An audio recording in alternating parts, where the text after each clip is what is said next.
venus de villes, des campagnes, de l'étranger, célébrer la transhumance et la fin de l'hibernation.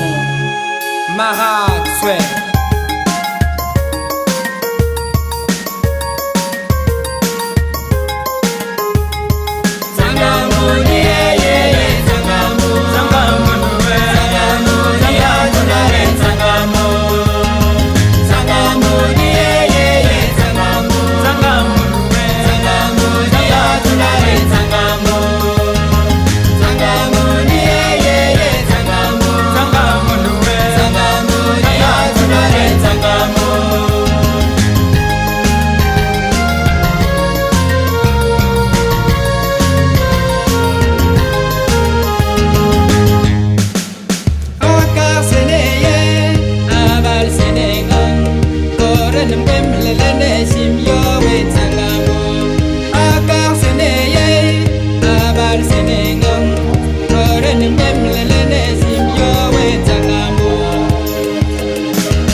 Père Jean-Pierre Boileul, bonjour. Bonjour. Alors, vous voici dans votre village, ici à Ifanzondo. Derrière vous, c'est le village. Comment s'appelle-t-il? Ici, c'est le village Musenge. Mais je ne dis pas que je suis dans mon village, je suis dans mes villages. Expliquez-nous. Eh bien voilà, ici, c'est une confédération d'Ifanzondo. Ifanzondo, c'est plusieurs Ifanzondo auxquels nous appartenons. Celui-ci, c'est Ifanzondo Musenge. Le village où je peux dire où je suis né parce que c'est le village de mon père. Et puis il y a Ifanzondo Nsi, Ifanzondo Musenge. Et là où nous sommes, Ifanzondo Misangi, Ifanzondo Mikungu, et Ifanzondo Iwungu, il y a Ifanzondo Boulom et Ifanzondo aussi Ibwiti. Donc je me suis dit que ce sont des Ifanzondo, pas Ifanzondo comme tel, pas mon village, mais mes villages. Vous êtes des villages Ifanzondo. Voilà. Et est-ce que vous pouvez savoir depuis quand ces villages existent? Eh bien, ils viennent de temps très anciens. J'ai les difficultés de les situer exactement dans quelle époque. Mais ces pays, ces villages, ces villageois, ils sont venus d'un peu partout. Je peux dire cela. Et c'est la richesse, je pense, que nous avons appelé ces villages les Ifanzondo, parce qu'ils constituent ensemble une confédération, pouvons dire cela. Et c'est la, on peut dire, la beauté de l'unité, la beauté aussi de savoir que nous sommes ensemble, nous sommes unité. Et je crois qu'il est à promouvoir les politiciens ou la société, la population doit savoir cela, que Ifanzondo est le symbole de l'unité. Parce que ces Ifanzondo sont plusieurs et ils sont venus d'un peu partout pour constituer cet ensemble que nous appelons Ifanzondo. Père Jean-Pierre Boileul, nous sommes dans la province du Kwilu, en République démocratique du Congo. Nous sommes dans le territoire d'Idiofa et vous venez de nous expliquer qu'il s'agit ici des villages Ifanzondo, plusieurs villages qui forment une confédération, comme vous dites. Si on vous demandait de dire d'où vous êtes vous exactement, vous appartenez au village de votre père, au village de votre mère, puisqu'ils sont différents. Et ma mère est d'Ifanzondo en face, et Ifanzondo Iwungu, que j'ai même oublié de citer. Et mon père est de celui-ci.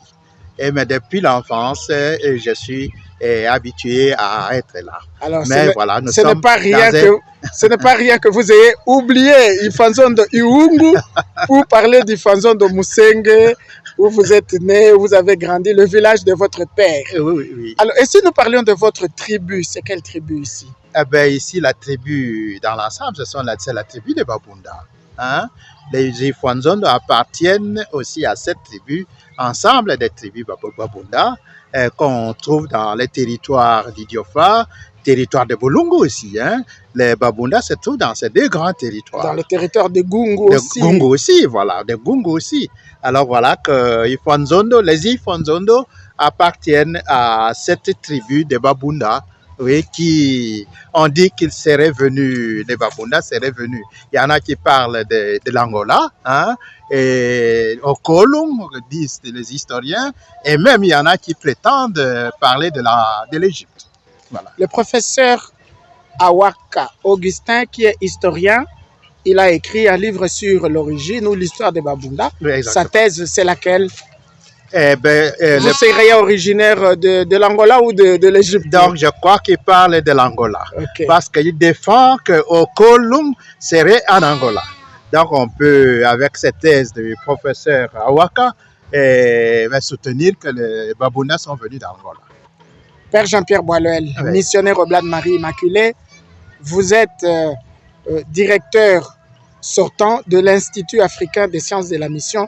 Et c'est vous qui avez écrit l'avant-propos de ce livre, Mission universelle et tribalité. Nous venons de parler de votre tribu. Comment vous sentiez-vous en écrivant cette préface? De quoi s'agit-il dans l'avant-propos, que j'appelle préface, et de quoi s'agit-il dans ce livre collectif? Et voilà, je crois que ce livre est une réponse, d'abord disons cela, une réponse à ce que nous devons vivre dans notre identité propre. Et cette identité propre, nous la situons dans un ensemble d'identités. Parce que ce livre est écrit par des penseurs chrétiens, hein, de ceux qui croient en Jésus-Christ. Et dans nos diversités, nous nous situons dans cette unité. Et je peux aussi soutenir ici que c'est avec cette même intuition que j'ai écrit la préface de ce grand livre important. Et dans cette intuition de parler des Ifonzondo, pas d'Ifonzondo.